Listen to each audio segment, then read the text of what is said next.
പ്രിയപ്പെട്ടവരെ, വിശുദ്ധ മർക്കോസിന്റെ സുവിശേഷം 3-ാം അധ്യായം 7 മുതൽ 19 വരെയുള്ള തിരുവചന ഭാഗമാണ് നമ്മുടെ ഇന്നത്തെ ധ്യാന വിഷയം. ഈ ഭാഗത്തിന് 2 തലക്കെട്ടുകളുണ്ട്. ഒന്നാമത്തത് കടൽ തീരത്തെ അത്ഭുതങ്ങൾ, രണ്ടാമത്തത് അപ്പസ്തോലന്മാരെ തിരഞ്ഞെടുക്കുന്നു. ഈ ഭാഗത്തിന്റെ വ്യാഖ്യാനത്തിലേക്ക് കടക്കുന്നതിന് മുമ്പ് വിശുദ്ധ മർക്കോസ് ശ്ലീഹായുടെ സുവിശേഷ രചനയുടെ ഘടന നാം മനസ്സിലാക്കുന്നത് നല്ലതാണ്. 1 മുതൽ 3 വരെ അധ്യായങ്ങളിൽ വിശുദ്ധ മർക്കോസ് ശ്ലീഹ അവതരിപ്പിക്കുന്നത് ഈശോയുടെ ഗലീലിയിലെ പ്രേക്ഷിത ദൗത്യമാണ്. അതിൻ്റെ പരിസമാപ്തിയാണ് നമ്മളിപ്പോൾ വായിച്ച് ധ്യാനിക്കുന്ന ഈ ഭാഗത്ത് നൽകിയിരിക്കുന്നത്. യേശു ശിഷ്യന്മാരോടുകൂടെ കടൽ തീരത്ത് പോയി.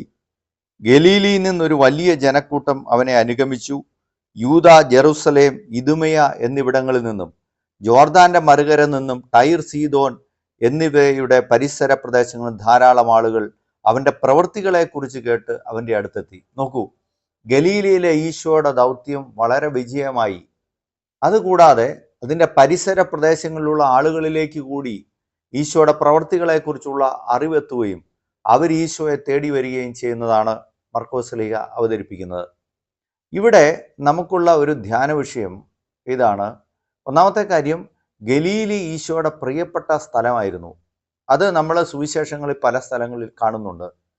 വിശുദ്ധ ലൂക്കായുടെ സുവിശേഷം 23-ാം അധ്യായത്തിൽ നാം കാണുന്നത് കുരിശിന്റെ ചുവട്ടിൽ ഗലീലിയിൽ നിന്ന് അവനെ അനുഗമിച്ചിരുന്ന സ്ത്രീകളിൽ നിന്നിരുന്നു എന്ന് കാണുന്നുണ്ട്.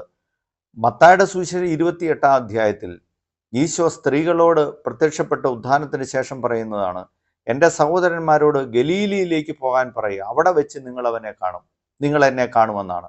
അപ്പോൾ ഗലീലി ഈശോയുടെ പ്രധാനപ്പെട്ട ഒരു പ്രേക്ഷിത രംഗമായിരുന്നു. അവിടെ നിന്ന് ഈശോയ്ക്ക് ഇഷ്ടപ്പെട്ട സ്ഥലമായിരുന്നു. അതായത് മർക്കോസ് ശ്ലീഹ അവതരിപ്പിക്കുന്ന ആദ്യ ക്രൈസ്തവ സമൂഹം എന്ന് പറയുന്നത് ഗലീലിയിലെ ആളുകളാണ് എന്ന് നമ്മൾ മനസ്സിലാക്കുകയാണ്. ഇവിടെ നമ്മുടെ ധ്യാന വിഷയമായിട്ടുള്ള 2-3 കാര്യങ്ങളുള്ളത്.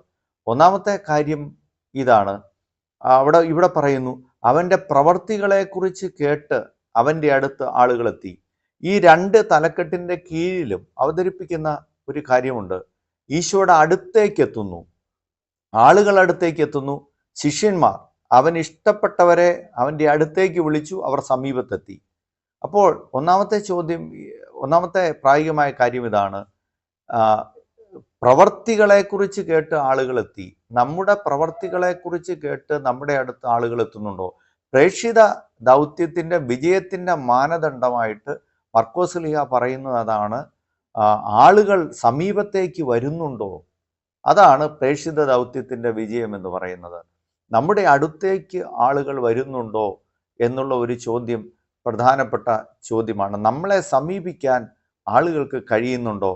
കുടുംബനാഥന്മാരും ചിന്തിക്കണം. മക്കൾക്ക് സ്വാതന്ത്ര്യത്തോടെ അപ്പനോടും അമ്മയോടും സംസാരിക്കാൻ പറ്റുന്നുണ്ടോ? അവരുടെ ജീവിതത്തിൻ്റെ വിഷമഘട്ടങ്ങളിൽ നമ്മുടെ പക്കലേക്ക് വരുന്നുണ്ടോ എന്നുള്ളത് നമ്മൾ ധ്യാന വിഷയമാക്കേണ്ട പ്രധാനപ്പെട്ട കാര്യമാണ്. അതോ ഈ കാലത്ത് നമ്മൾ കാണുന്നത് കുടുംബ ബന്ധങ്ങളിൽ നിന്നും പ്രിയപ്പെട്ടവരിൽ നിന്നും അകന്ന് അവർ മറ്റ് സങ്കേതങ്ങൾ തേടി പോവുകയാണോ? അത് നമ്മൾ ചിന്തിക്കേണ്ട പ്രധാനപ്പെട്ട വിഷയമാണ്. രണ്ടാമത്തത്, അവൻ്റെ പ്രവർത്തനങ്ങളെക്കുറിച്ച് കേട്ട് നമ്മുടെ പ്രവർത്തനങ്ങളെക്കുറിച്ച് കേട്ട് ആളുകൾ അടുത്ത് വരുന്നുണ്ടോ? ഞാൻ ഓർക്കുന്നത് കുറേ നാളുകൾക്ക് മുമ്പ് ഒരു കഥയാണ്. യജമാനൻ മരിച്ച് കുഴിമാടത്തിലായിട്ടും വേർപിരിയാതെ നിൽക്കുന്ന ഒരു പട്ടി. നമുക്ക് ഈശോയോട് ഇതുപോലെ അടുത്ത് സമീപസ്ഥനായിരിക്കുന്ന ഈശോയോട് ആ രീതിയിലുള്ള ഒരു ബന്ധമുണ്ടോ? പൗലോസ് ശ്ലീഹ ചോദിക്കുന്നുണ്ടല്ലോ, ക്രിസ്തുവിൻ്റെ സ്നേഹത്തിൽ നിന്ന് ആർക്കെന്നെ വേർപെടുത്താൻ കഴിയും? ആ മാതിരി ഒരു അടുത്ത ബന്ധം ഈശോയോട് പുലർത്താൻ നമുക്ക് സാധിക്കുന്നുണ്ടോ എന്നുള്ളതാണ്. രണ്ടാമത്തെ കാര്യം ഇതാണ്, അടുത്തെത്തിയവരെയെല്ലാം അവൻ സുഖപ്പെടുത്തി.